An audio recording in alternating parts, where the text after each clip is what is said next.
You're listening to The Audit, presented by IT Audit Labs.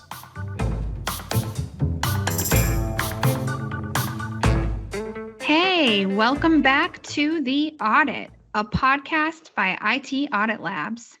Today, joining us is Eric Brown from IT Audit Labs and Matthew Wold, friend of the podcast and cybersecurity extraordinaire.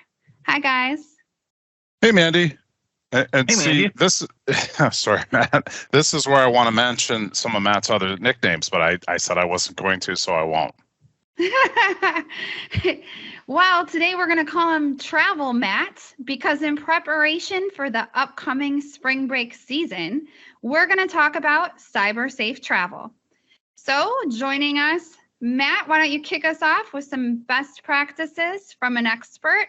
And could I even call you an ethical hacker who would know exactly what to look out for? Thank you. I appreciate that. Thank you for having me on. It's always a pleasure to be here.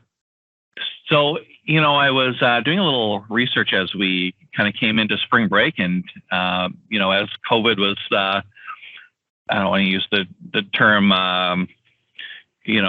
slowing down a little bit, but, it seems like more and more people are going out traveling now. And I just thought it would be time to have some of those conversations about cyber safe travel, things to think about before you go traveling, some steps and maybe some tips on what to do before, after, and during your travel. So I put this presentation together. It turned out to be really relevant because when I originally put the presentation together, I wasn't planning on going on vacation, but now I am. And, I'm following some of my own best practices as well. So, Did you get a phishing email that said that you had won a free trip? You clicked on it and now you're going? yeah, and I fully expect to get on that flight later today. Well, good luck with that. And then maybe after that, you're going to meet a prince and inherit millions of dollars from a relative you never met. That would be the end to my perfect day. So, in the presentation, I kind of go through some of these travel scams, and I think, knowing what to look out for is probably a big key to staying safe. We talked about a fraudulent vacation sweepstakes that you could win. That's definitely one of them. If you're going to go on vacation, there's a lot of things like fake airline websites offering discounts, fake rental homes, stuff that sometimes is a little bit too good to be true. Those are always, a red flag. Free vacation, travel promotion.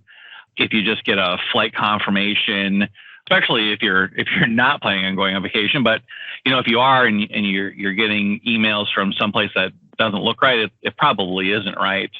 Something that I definitely want to dive into a little bit here is, when we talk about like rental home fraud. So sometimes, when you go to, maybe book an Airbnb or, something else, sometimes what happens is that listing isn't actually available.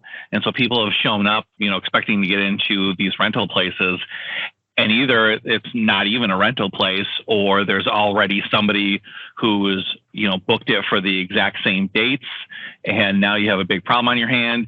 Sometimes these rental places don't even exist at all, and so they're just, completely fraudulent bookings. And you show up for vacation and you have no place to stay. So I think it's really important to really know the site and the outfit that you're renting some of this stuff through. It's pretty important to use reputable sites, Especially now that hackers are using Photoshop. Yeah.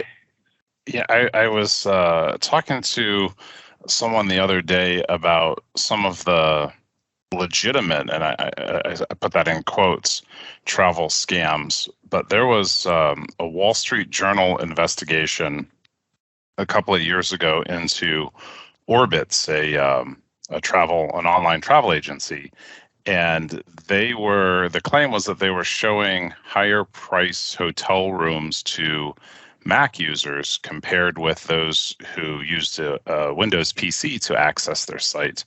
So I think they did an investigation, and Orbitz later admitted that it did have some sort of algorithm to target specific users based on what type of machine they were logging in from. And Mac users were being shown more premium rooms compared with Windows users who were always shown the cheapest price room for a room first. So apparently they've removed that feature, but interesting nonetheless that these sorts of games are played by the quote unquote legitimate companies. Yeah, and I'm glad that you brought that up. I read something around that as well, not specifically Orbitz, but just how when you go to some of these travel places online, that they'll either read other cookies on your computer to see what other sites that you shop at, or sites that you visit, and if you're going to a lot of high-end websites, they just automatically assume that you'll pay more for a vacation, and same thing, they'll show you higher priced stuff. So I think that's really interesting. Definitely something to watch out for. And how do you get around that? You could either clear cookies out first, or if you have a web browser extension that changes that information, that you could probably get around it that way. Yeah, absolutely. It's almost like, a throwback to our dark web episode with Bill. You need Tails and a VPN to just book travel tickets, just like you're getting onto the dark web. Yeah, exactly. Yeah, it shouldn't have to be that difficult. No. I guess that's where we're at. So, I broke down a little bit of one of these travel scams, which I was doing a little bit of reading online, and it's really interesting kind of, how it unfolded, the attacker. And social media is definitely a useful tool for attackers, no matter what it is, any sort of scam or attack like that. The attacker is always looking for opportunities, and that goes for anything. But, if they're specifically targeting travelers, or, maybe it's just a, lack of a better word, crime of opportunity. Maybe a scammer comes across like a Facebook post or something that somebody says, they're going out of town. They see that and they start targeting that person, doing some open source intelligence to start gathering some background information, getting more information about maybe where they're going and when they're going to be gone. And then once they get all that information, then they launch that attack, and, either it's some sort of phishing scam or, some other sort of like smishing scam. But in the specific example that I saw, is a person who, just like what I was saying is, like a Facebook post where the attacker had, seen that they were going out of town, and, then did a whole bunch of research. And, at the end of the day, what ended up happening is they sent emails to like their family saying, that they were, on vacation, and they couldn't use their phones and anything like that, and that they were in trouble, and that they needed them to wire money to an account, not to contact them directly and stuff. And so, they're pretty smart about these kinds of things, and, how they use social engineering to try to manipulate, people, friends and family, and try to get them to send money. And, so then these people came back home, and, their family was like, "Oh, is everything okay?" And of course they had no idea. And I mean, what a shame. It really starts with booking travel, right? That's kind of where the whole process starts. The whole, being security minded, when you go into travel, and booking travel is the first step. And, I think it's important to book travel through a reputable company. If you're booking travel, through someplace that you never heard of, you're not really sure what you're going to get. But if you're going to go online and you book through like Travelocity or Expedia, they're pretty reputable as far as online goes. But, if there's other places too, if you want to book through like an actual, like person, I think Carson Wagonlit is a travel place where you can go in and book through. If you're a Costco member, you can book travel through Costco. So I think there's a lot of good companies that are a safe bet that you can book through. When booking travel online, I think it's really important to have a safe online connection. Probably shouldn't be booking travel through your Starbucks Wi-Fi connection or over some random internet connection. You probably want to book it at home where it's safe. And then just monitoring all your travel accounts before your trip, monitoring during and after your trip too for any sort of suspicious activity. But just keeping an eye on it so that way if you start getting weird emails, that you can take some sort of action or dig into it a little bit. Many credit card companies these days too offer that fraud protection where you can spin up a virtual credit card number to use for a particular site, which is nice. And a lot of credit card companies too have no charge for international purchases. So if you're going internationally, you wouldn't pay a surcharge to the credit card company for using that card overseas. I know in the past there was not as many credit card companies doing that, so you had to try to find the right card when you're going to travel. But I think now most of them do. But it's always wise to check with your credit card company. And it also used to be that you'd have to notify them, I think, before you traveled. But now the algorithms are such that at least the ones I use don't require that pre-notification for travel. I don't know if either of you have experienced that. Yeah, in the past, I've had to do that, but I think you're right with the way the algorithms work these days. When I went to San Diego, or even when I was in Vegas, I didn't have to do any of that. So I think it's smart enough now that you don't need to. Yeah. But yeah, I think that was a really good call out too about the credit card companies and spinning up a virtual card, because that could definitely be a big saver for somebody if you're using that virtual card. And if your credit card company doesn't offer that, there is other services like privacy.com that offer that ability, so that way you can spin up your own virtual credit card and use that as well. So yeah, I think that's definitely good to remember. Yeah, that's a good tip about the privacy.com. I know that for not every single credit card works for privacy.com. I knew somebody who was trying to use it, and the credit card that they had, they couldn't register it in privacy.com. So I guess that's kind of a bummer, something to think about if it's not working for you, that maybe your credit card doesn't support that. Along with the idea of, just being safe online, and using reputable businesses, protecting trip details is always a great idea too. Knowing what you should and shouldn't share online is definitely a huge plus. I'm in the boat where social media is not really my thing, but even if it was, I wouldn't post anything online about, I'm going, on vacation on such and such dates, or, where I'm going to go or anything like that. I would just keep that to myself. But scammers tend to use that information to target you. So I would say that, if you have to share those trip details, maybe it's something that you share over the phone with, a trusted loved one, or, like a trusted friend or something.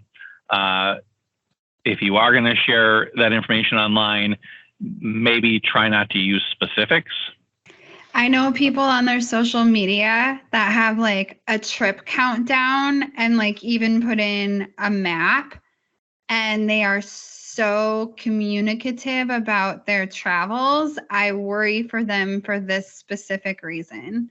Like they're live posting during their trip. They're taking pictures of their hotel, their key card, their door, their room number. I mean, just really promoting every last bit of it. It's like a Black Mirror episode. Yeah, that is scary. One of the things I've done recently when I've gone on some larger trips is to keep a paper copy of all of the things, just in case, you're on a little bit longer of a plane ride, phone's not charged, get to a foreign country, and then you're trying to fill out the paperwork. Sometimes you've got to fill out paperwork to get into the country and go through customs, and they like to know the address that you're staying at, things like that. And if for whatever reason you can't get to it on your phone or computer, it's nice to just have that paper backup that you keep secure, but with just the details of where you're going to be, and then some contact information on how to get in touch with, if you're staying at, say a person's house or an Airbnb or something like that, how you would get in touch with them if for whatever reason, you couldn't get into the property or what have you. Yeah, what's your thoughts on, when I was doing this research, there was a lot of organizations that were saying, even having like photocopy backups of things like passports, driver's license, birth certificates, anything like that, just in case that documentation gets stolen, while you're away. What are your thoughts on having, like a paper photocopy backup of that? So I had a situation. I was in Italy a couple of years ago, and there was a situation where the passport went through the washing machine, and it was a couple of days before we were coming back home. So I didn't have enough time to go to the embassy and deal with all that rigmarole. So I was like, well, let's just roll the dice and see what happens. And fortunately, it was intact enough to still have the picture and things like that. It was just like it had gotten wet, so it was starting to come apart. And the customs agent was like, oh, this went through the wash. So he kind of made light of it. But I did have a copy. I took a picture of it and had a copy of it on my phone as well, but it didn't come to using that. The paper copies are probably a good idea if you have a safe place to keep them. I don't know that I'd bring my birth certificate, but I do know in some countries they will take your passport from you when you get to the hotel. So it might be nice to have that paper backup in case something happened there. What do you think, Mandy? Trying to keep track of paper anything is so stressful to me. I'm so thankful for my phone and the app. I feel like it simplified travel so much that I'm not as good with the backup solution. So I'm taking some pointers from you guys on this call. Yeah, I would say that, I like the idea of having it backed up digitally, like on your phone. Yep. My worry there is like, what if you drop your phone in the ocean, or something happens to it, and then all of a sudden, now you have nothing. I'm usually a super chill traveler where like I'll even roll up to the airport dangerously late and just confidence my way through stuff. But then the minute I get through the security line, I feel like I check for my ID and my phone like 7,000 times. So paper stuff, I just can't even think of it. I was just going to say that some places use a mobile passport control now, and I'm talking international travel, so you don't necessarily have to fill out all of that paperwork. There is an app on the phone for it, and it makes it a little quicker to get through customs.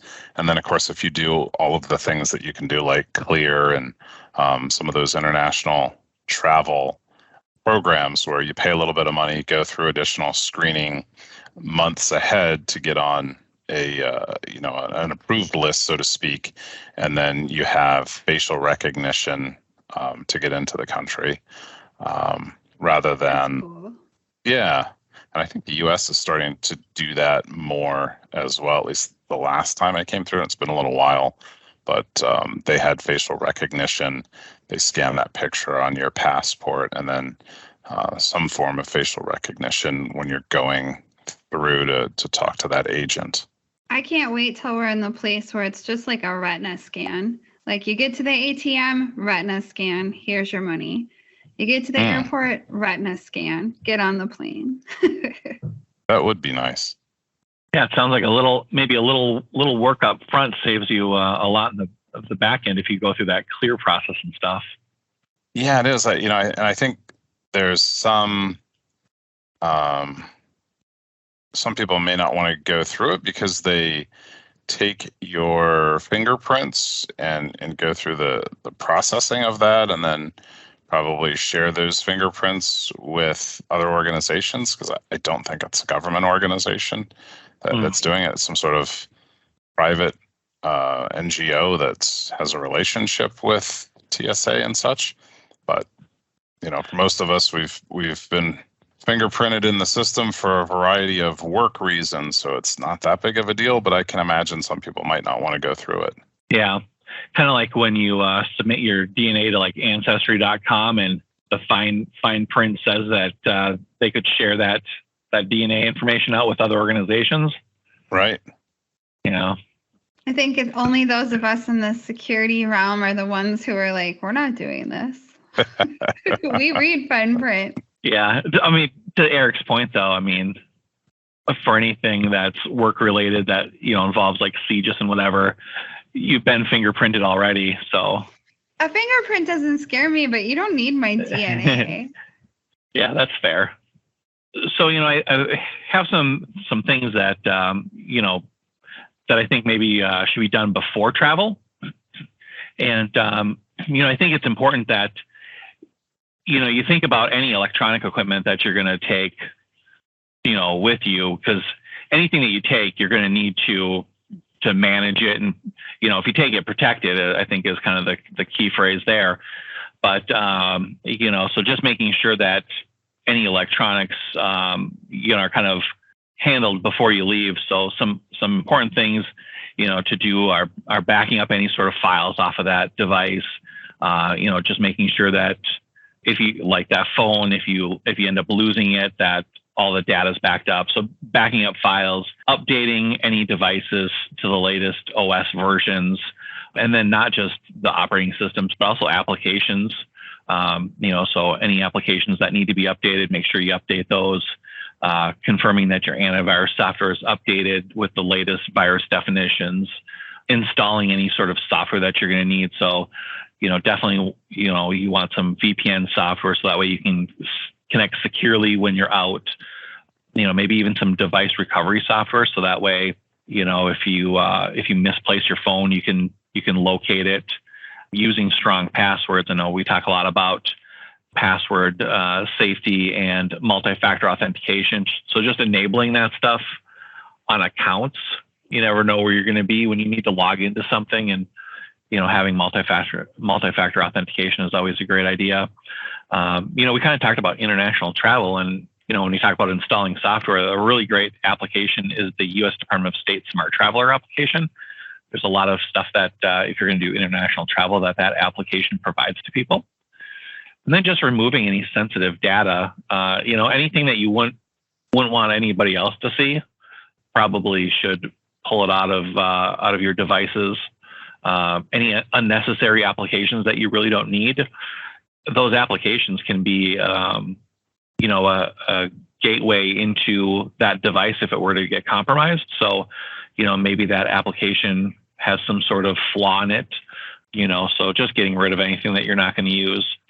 And then, just disabling like location tracking, so that way, like the old Foursquare when it used to just automatically like track your location and update, send updates to Facebook and stuff like that, checking you in places. So just disabling that kind of stuff, disabling. Even hearing that is triggering. That like should have been named like the stalker app. Does that still exist? Do people still use that? I don't even know if Foursquare is around anymore. I don't think it's relevant, but that's a good thing. Yeah. But Facebook, I think Facebook has that ability too, where it'll check you in places. Again, I'm not a social media user, so I'm not the best person to talk about Facebook, but you're not wrong. All social media platforms, I don't know if you can continue to share your location with friends, but you can absolutely check in places, and live stories seem to be such a growing trend right now that it'd be hard to avoid where you are when you're living your life out loud on social media. Yeah, that's always just so scary. So, I think turn it off in general, but, especially if you're going to go traveling, that's my personal opinion. And then, anything like personal hotspots, if you don't need it to be on, turn it off. Same thing with like Bluetooth. I know that, if you have Bluetooth headphones or something like that, and you want to use them, turn Bluetooth on for that. But then as soon as you're done, I think you should turn it back off. And then keeping track of your luggage with like AirTags, for instance, is pretty cool, right? You could see if you put it in your checked luggage and even the luggage that you carry on in case it gets misplaced. It's kind of cool to be able to just open up the app and see exactly where that luggage is. I know I've enjoyed waiting at the luggage carousel, and the luggage is still somewhere out on the tarmac, so it's not going to be getting to the carousel for a while. You got time to go to the bathroom or grab a cup of coffee or something like that. And then, of course, if it does get lost or misplaced, it might be a little easier to find it. I think that's a really interesting use of an AirTag. I didn't think about that, but now that you say that, yeah, I think that's, if your luggage got misplaced, you could, I suppose, use that to find out where it is too. Yeah, absolutely. Yeah. My parents recently took a trip. They had a cruise with multiple flights to get to their destination, and they watched as their plane took off and their luggage did not. Following this exact thing. So no one got there and was disappointed at the luggage carousel. Like, they knew it the minute they took off, like, well, junk. Wasn't there a story recently, maybe like a couple weeks ago, where somebody had an AirTag in either a package or luggage or something, and it got misplaced, and they were able to find out that it was at some employee's home. Maybe it was a UPS package. Oh. And they were trying to get it back, and finally they just went on UPS on their Twitter feed, and they posted a picture of the AirTag location, and they said something like, UPS, I want my package back. And then UPS responded, like, I guess they had been trying to get the package back for a while, and this was like their last resort measure, and they posted it, and they said they wanted it back. And finally UPS, it was only like a couple of hours, and they messaged the person, and they were able to get the package from the UPS employee's house. Wow. It's unfortunate you have to resort to public shaming to get your stuff back. Yeah. Huh. I know just talking about wireless too, and not to do too much product naming, but I know Firewalla is one. There's probably others, but Firewalla makes a small personal firewall device that you can essentially connect your hotspot to the Firewalla and then connect wirelessly your other devices to that Firewalla. So it acts as a firewall for your devices that are behind it, which is kind of cool if you're in an unknown place and you have a couple of devices that you want to connect to it. You could be assured that those are relatively secure behind that Firewalla device, and then you're just using that as a gateway out to the internet. Talking about hotspots, that's something that is going to come up here later, but I think it's really important to there's a cost associated with that, of course, but it's not as much as it used to be. So I think it's really important that people don't connect to any sort of public Wi-Fi, and like my kids have iPads, and they they always want to connect and watch movies and game and all that stuff. And so I, taking my own advice, I went out last week and I ended up getting a personal hotspot, configuring that. I think that firewall idea is really good too, because on a personal hotspot, there isn't any sort of firewall protection. It's just that open connection out to the internet. So probably a smart idea to put something like that on there. And you could do something similar with your cell phone provider, where you can get an international plan for data with your most major cell phone providers. It's like a pay per day or a pay per use. I think it's more expensive, but not necessarily unreasonable, just to add that in for a short duration of time. And then you can also, if you're going to be on a vacation, I know it works in most of Europe, you can get a hotspot at the airport in country that would give you 5 or 10 gigs of data, something like that, for a pretty reasonable cost. And depending on the company that you're using, they can ship you the device beforehand, or you can pick it up usually at the airport. And then when you're done, you just ship it back, when you're done with your vacation. But I've done that in the past as well, and that's worked out pretty good. Yeah. And, when we talk about like the U.S. Department of State, we talk a lot about travel advisory levels. Countries have, like a level 1, 2, 3, or 4. And, level 4 countries are, they're like do not travel countries. But, if you needed to travel there, you could still do it.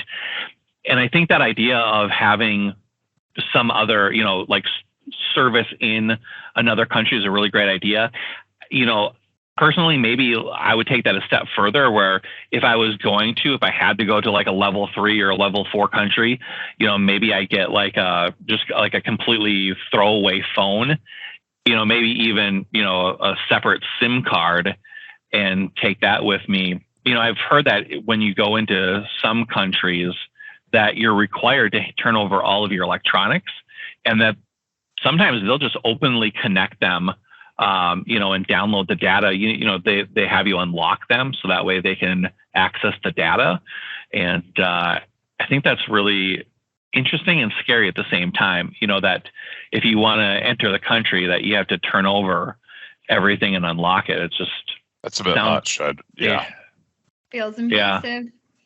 Yeah. Especially, I'm like the guy who's going with at least 2 phones and probably 3 laptops. If I have to whittle it down to 2, I will. But yeah, that's ridiculous. I was going to say, you're always rolling with multiple pieces of technology. Too many. Yeah. Yeah. So yeah, I think, if you're just traveling within the U.S., or maybe you're just going to like a level 1 country, getting, some sort of like other data plan, I think it's a great idea. But I mean, has anybody ever gone to like a non-level 1 country, like a level 2 or 3? I've been to a level 2 and probably a level 3, but never a level 4. Feel pretty uncultured, because I don't even know where you get this level scale. So moving on. Well, you can, if you go to the U.S. Department of State website, they have a part of their website where you can select the country that you're going to go to, and it'll tell you what the travel advisory level is. I also want to be like, hey, like this YouTube if you're on the same page as Mandy. So thank you for teaching us. Well, the level 4s are like North Korea, Iran, stuff like that. Yeah, but I haven't done really any international travel outside of North America, so that just Canada for me.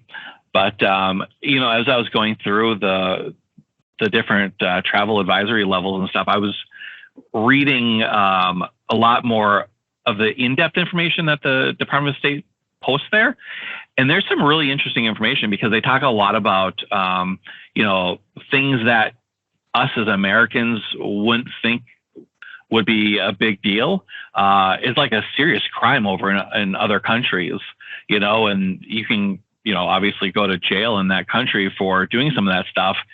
And I was just reading through it, and I thought, wow, this is, anybody who's going to travel internationally should read through this, because a lot of this stuff is just a no-go over there. You get yourself into a lot of trouble. That's a good point. Yeah. Yeah.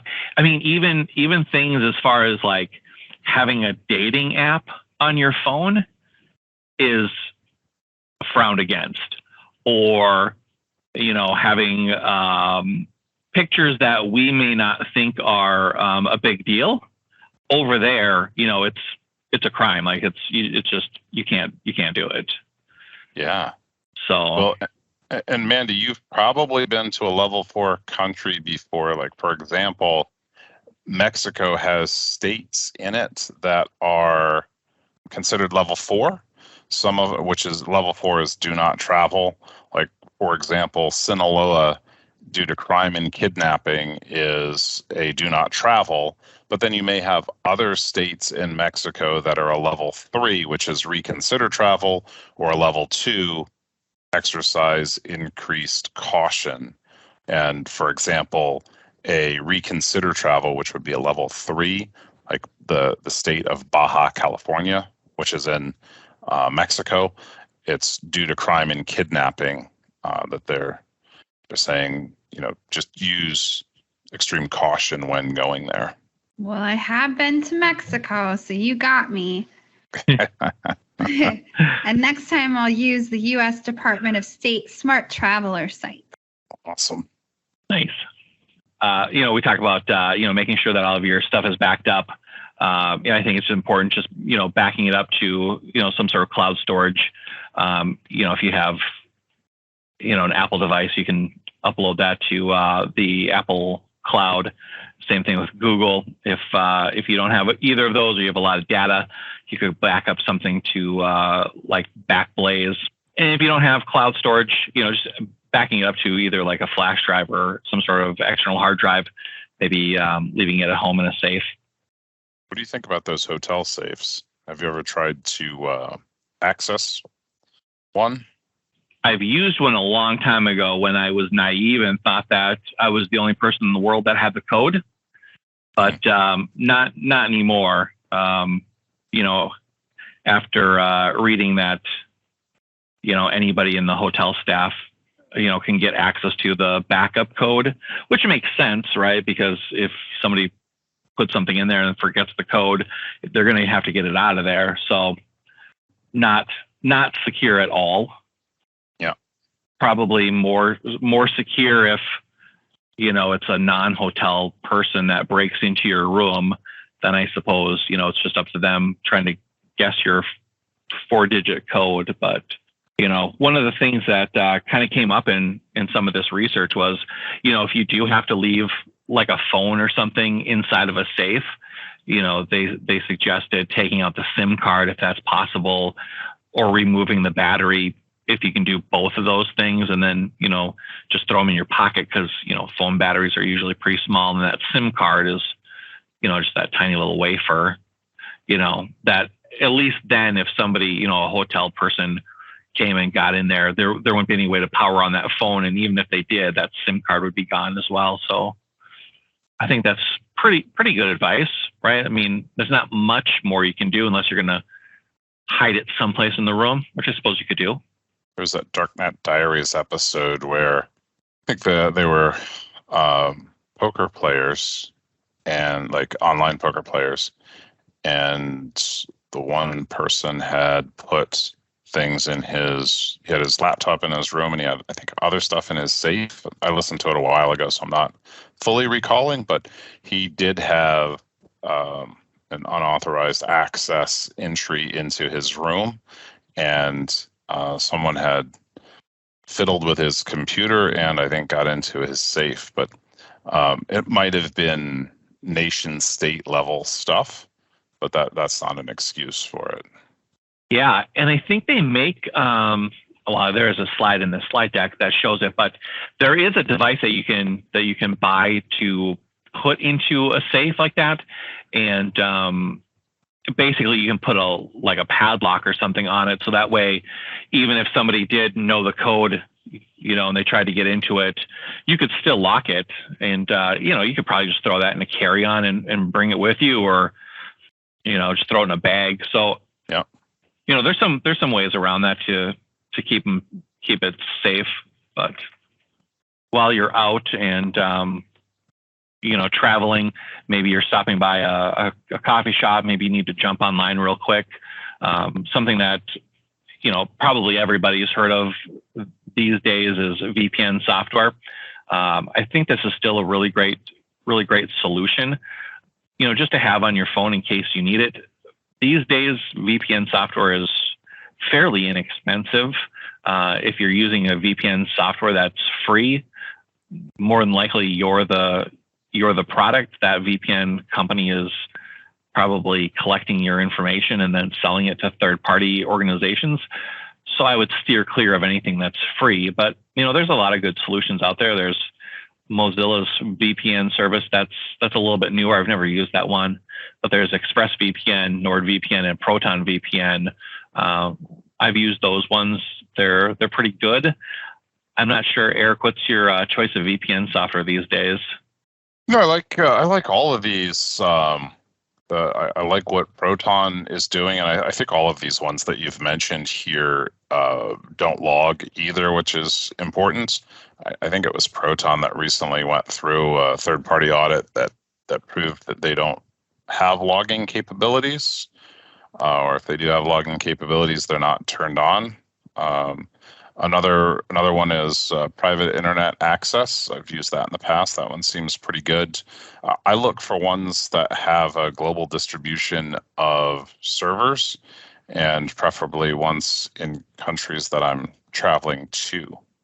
But, yeah, like you said, there's a lot out there. Yeah, that's a good point too, because you probably need to know, or make sure that you're going to have access in that country, because I know that, like, NordVPN doesn't have some of the servers and stuff that ExpressVPN has, and vice versa too. So yeah, I think that's a good call out, making sure that it's going to work wherever you're going. We talked a little bit about removing sensitive data. I think maybe sometimes people, just initially think of maybe like photos that would be sensitive. And, I'd say that there's probably more sensitive data than just photos. If you have documents, maybe they're like financial documents, or I guess anything that you wouldn't necessarily want someone to download, keeping those off of your phone. There are some, I don't know if Eric or Mandy, if you've ever used one of these, but there are some like third-party applications that will do like almost like a locker, like an encryption locker on the device, where you can store data, and then you need to have, like a 6-digit passcode, or, a fingerprint or something to get into it and then access those documents. Have you ever used software like that before? I've heard about that type of software when it came to some applications on jailbroken iPhones back in the day. I know a buddy of mine had an app that you could play sounds of a different location. So you could be on the phone, and then you could play the sound of like a train station behind you. So it sounded like you were in the train station when you were talking on the phone, which was kind of funny. And then there was some sort of like hidden applications where it looks like it's a calculator, and you put in the right code and it gets to a private address book or something like that. I haven't seen anything recently, but I imagine those things still exist. Yeah, I have an application called OneSafe, and it's specifically designed for putting documents inside of it and keeping it encrypted. So I use that a lot to store any sort of documentation that I don't want just sitting on the phone in case it ever got lost or stolen, or God forbid somebody was to hack it and download that data. So I was just kind of thinking that if you were going to keep your travel documents, maybe maybe try to keep them in an application like that, just in case, the phone was compromised some way that they couldn't, get a hold of like a scanned passport document or something. Yeah, that And makes sense for sure.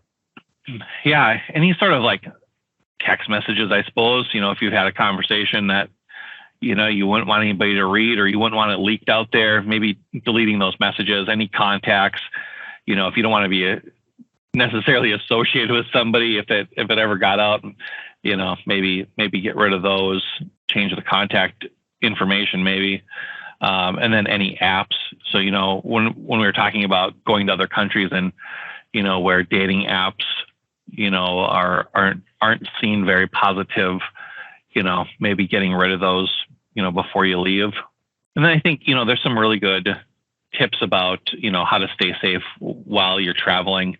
And I almost feel like, you could probably do a whole podcast on, physical, personal safety while you're traveling. That's probably a ton of stuff you could talk about there. But, for this, we'll just focus on things, digital to keep safe, but auto connecting is a big thing that you should turn off. And I think we talked a little bit about that, those things like NFC and Wi-Fi, the ability to AirDrop, or I think Android has Nearby Share, turning that kind of stuff off.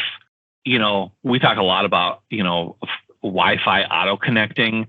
And, when you think about things like the Wi-Fi pineapple and, attacker tools like that, you definitely don't want, especially when you're on vacation, you don't want your phone auto connecting to something like a pineapple. And then, you don't realize that it's connected there. And, now you're just handing over information to an attacker. Yeah, that's good too. Yep. Yeah, I am bringing my pineapple with on vacation. Are you really? Yeah. I figure Mandy, what's that? No, go ahead.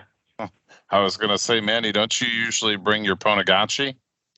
That's what I was just going to ask Matt, if he has a Ponagachi that he's going to bring. My Ponagachi is already attached to my backpack. Yep. Nice. That will be coming with as well. I figure, I got a lot of time by the pool, or I'm just hanging out. I might as well, fire up the pineapple and see what happens. Well, if you haven't checked it out yet, episode 11, you could pull a Jaden with that Ponagachi. Yeah. Oh, and take it on the airplane. Yeah, if it's already attached to your backpack, that'll be an interesting one on the airplane. Yeah, I'm just gonna let it run. I got my my like 30,000 milliamp battery. I figure that'll be enough to get me from A to B and still have battery left over. Yeah. And avoiding public computing, public charging, public Wi-Fi. We talked about that one.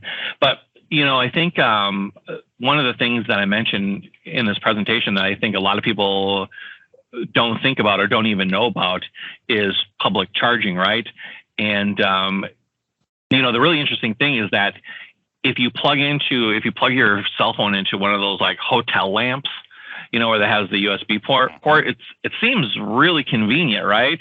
You don't need to plug anything into the wall if you just have the cable, but, people can put electronics into that stuff, and, all of a sudden you plug it into charge and it starts downloading data, and, maybe it sends it someplace via Wi-Fi, or, maybe that sounds like a Black Mirror episode.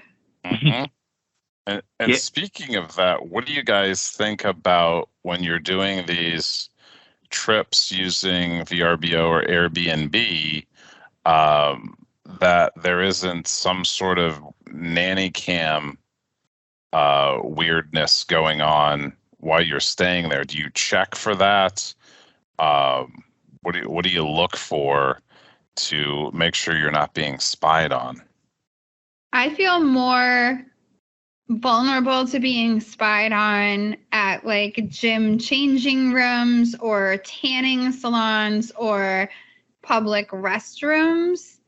So I guess I really haven't put a lot of thought into like a guest room at a hotel. I personally haven't stayed at an Airbnb where the owner was still there or it was someone else's home. Gotcha.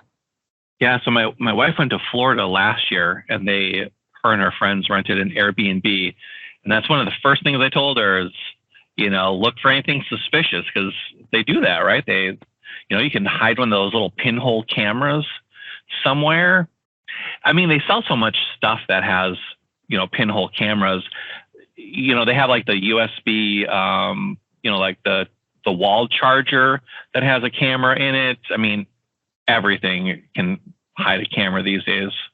But I think also, don't they sell a device that you can use? It has like an infrared light or something on it, and you can shine it around the room, and the camera lens will reflect, and you can spot it when you look through the device. Interesting. Is there anything you do, Mr. Brown? No, I guess the only thing I do in hotels when I'm in other countries is just be cognizant of the peephole in the door and put something over it if it doesn't have a built-in cover to it. I had a buddy of mine who was traveling to India years ago, and he heard a noise in the hallway outside of his room.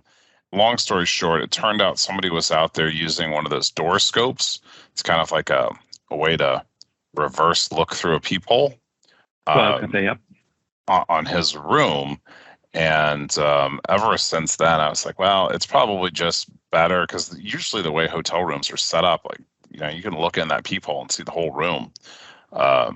But just putting something over that peephole just adds a little bit of security. And I usually put the blinds down too. If they have those blinds that, one's like a sheer blind and then one's a blackout, I'll just put the sheer one down during the day. Isn't it crazy? This could probably be its own podcast, but there's so much reality television and so much content available online. People are still spying on people in hotel rooms and Airbnbs. It's so perplexing to me, because there's so much available that people want you to see.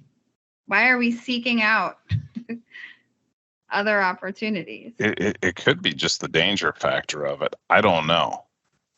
The taboo-ness of being a voyeur. Yeah. Yep. That's voyeur, the After Dark that's the episode, word I was Mandy. looking for. Well stated. Yeah. I'm sure that if you Google Airbnb, like spy camera, I'm sure you probably just find a ton of articles where people have found, some sort of spy device in Airbnbs. And that'll be your next episode of The Audit. Sometimes hotels may have like the lending chargers or, cables and stuff. So if you forget your stuff, you can just go down the front desk and, borrow something, and it may even be something as innocuous as like a USB cable, but, they sell USB cables that have all of that hardware built right into the cable. So, I mean, you can't even trust a cable these days. That's a good point too, to pack extra cables and chargers to be able to get on a variety of power types. Yeah, I think if it's not yours, if you didn't bring it or you didn't buy it at, an electronics store or something, don't even connect to it. Yeah.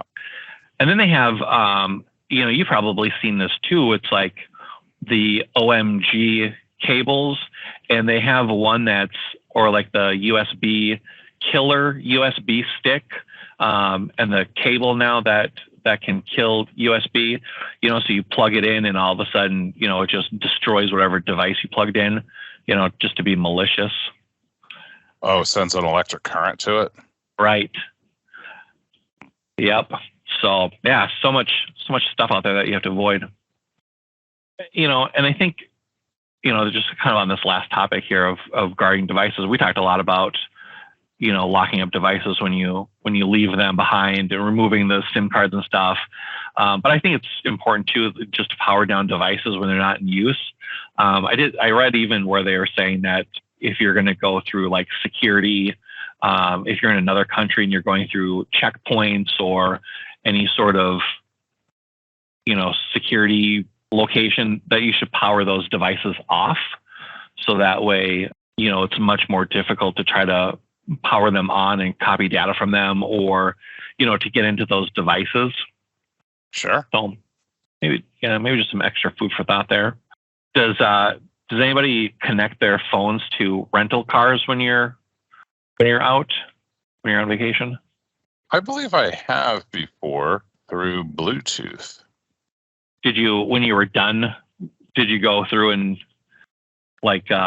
unpair it Wipe and then it out? Yeah.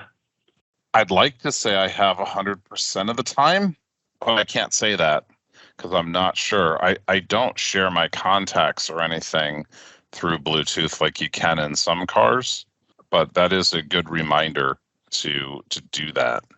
That is an interesting feature in a rental car, and it's surprising they wouldn't disable it because it's really easy to make the mistake to allow it to download your contacts.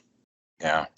Well, even your destinations too, right? Like, when sometimes you can get a loaner car if your car's being worked on for an extended period of time, or, a rental car as well. And, you go in and you look and you can see the history of where the people before you that have had the car have traveled to, which is interesting.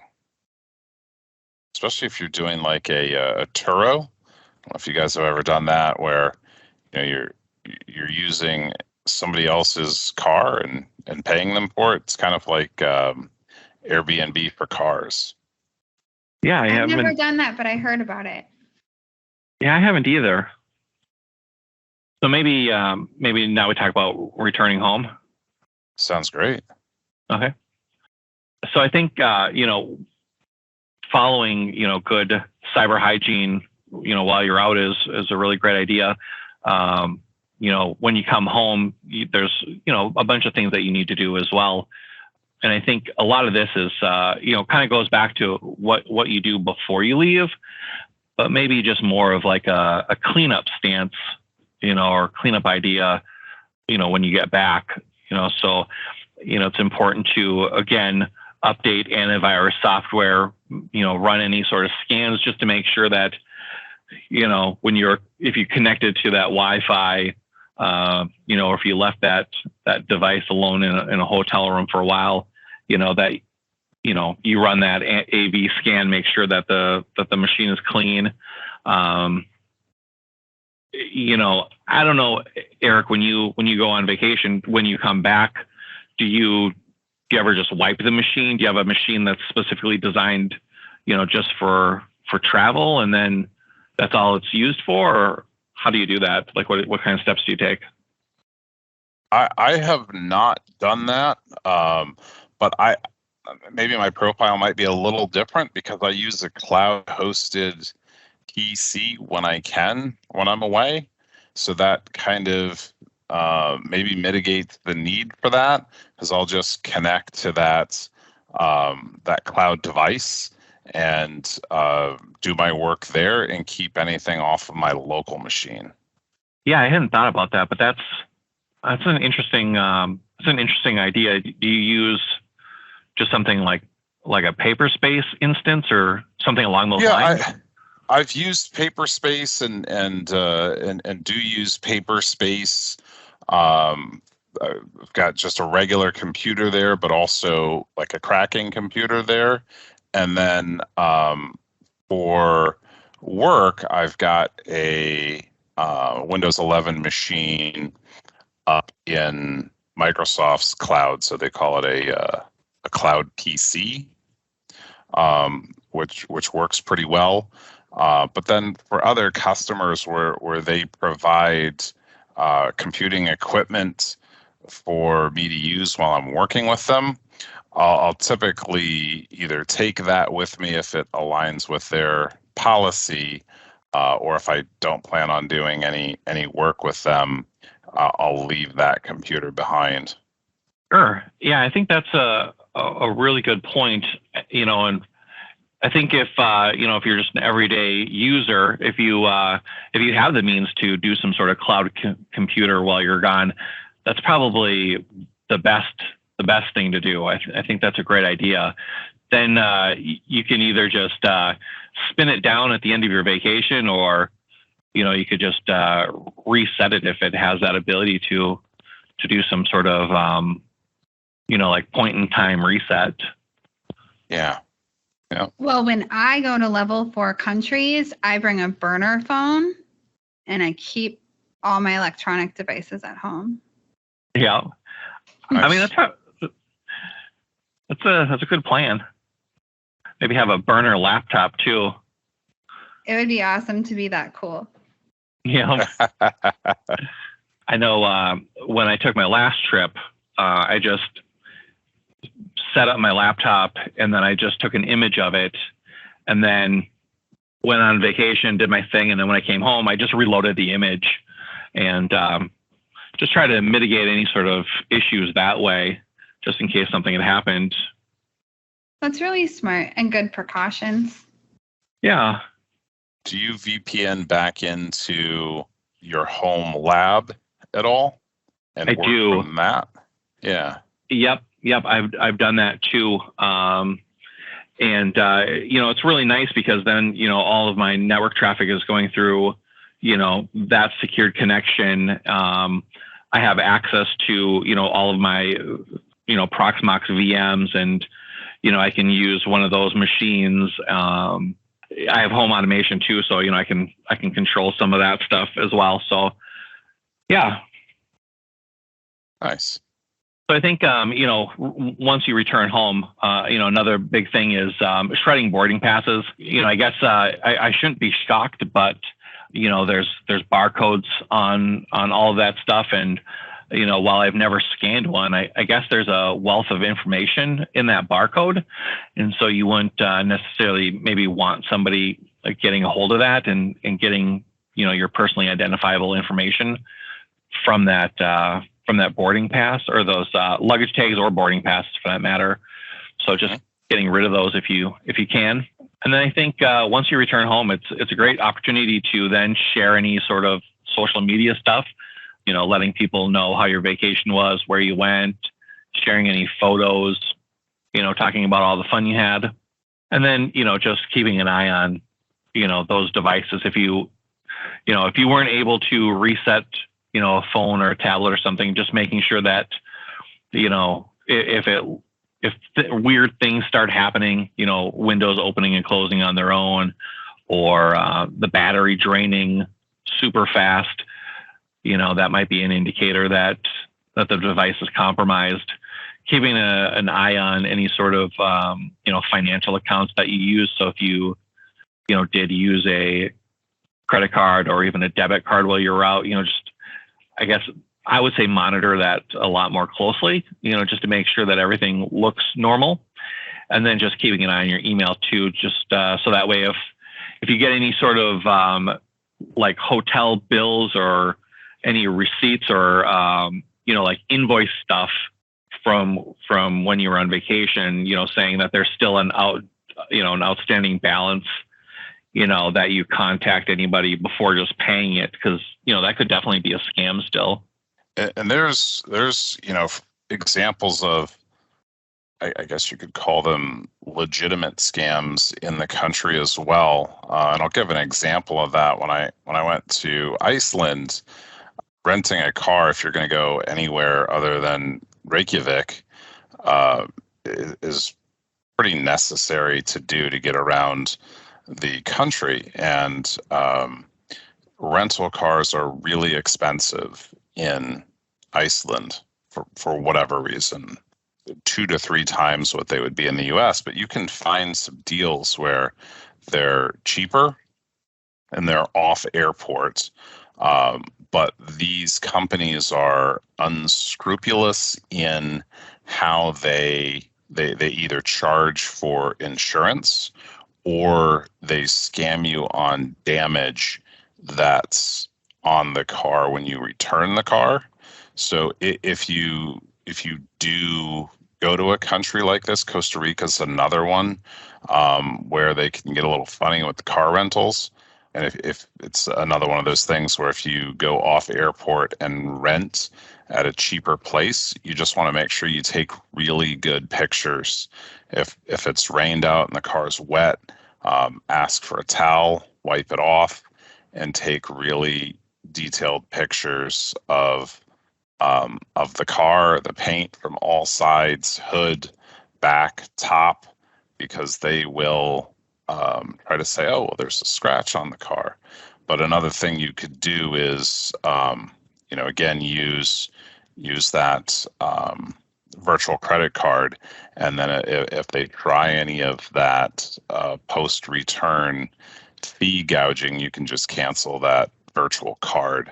But it's something to be cautious of, and it doesn't happen in all countries, but read the reviews beforehand before you travel. A lot of people will talk about it, complain about it, share their experiences, and it's probably better just to rent from a reputable place and pay a little bit more than go through the rigmarole when you're returning the car and in a hurry to get back to the airport.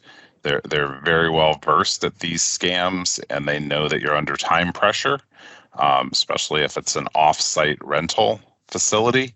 And it's well practiced social engineering.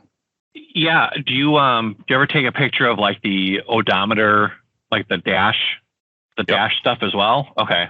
The dash, even if I'm renting something locally, like from a Home Depot, using their vehicle to, it's like $20 or $30 for 90 minutes. If you just need to haul some stuff around, I take a picture of exactly where the gas is, the odometer, take pictures of the outside of it. It only takes, a minute to do all of those pictures. And that way you've got proof, when you return it, that nothing happened. Yeah, that's a good tip. So we've talked a lot about things to do once you returned home. And I think that ties in really well with a lot of the things that you should do before you go traveling and while you're traveling. And, I think one of the biggest things is just, maybe doing a little bit of research with your vacation, before you leave. We talked a lot about, doing some research on who to book travel through, like when you're going to stay someplace, making sure that, your stay is, a legitimate stay, that if you're doing Airbnb, that it's, a legitimate place. If you're going to use a car rental company, to do some research there as well. So I think that's one of the big things, doing a little work ahead of time to make sure that everything is legitimate, and then doing work to, just make sure that all of your devices are, backed up. You're ready to travel with them. Where you're going and what you can and cannot do, maybe what you can and cannot bring with you.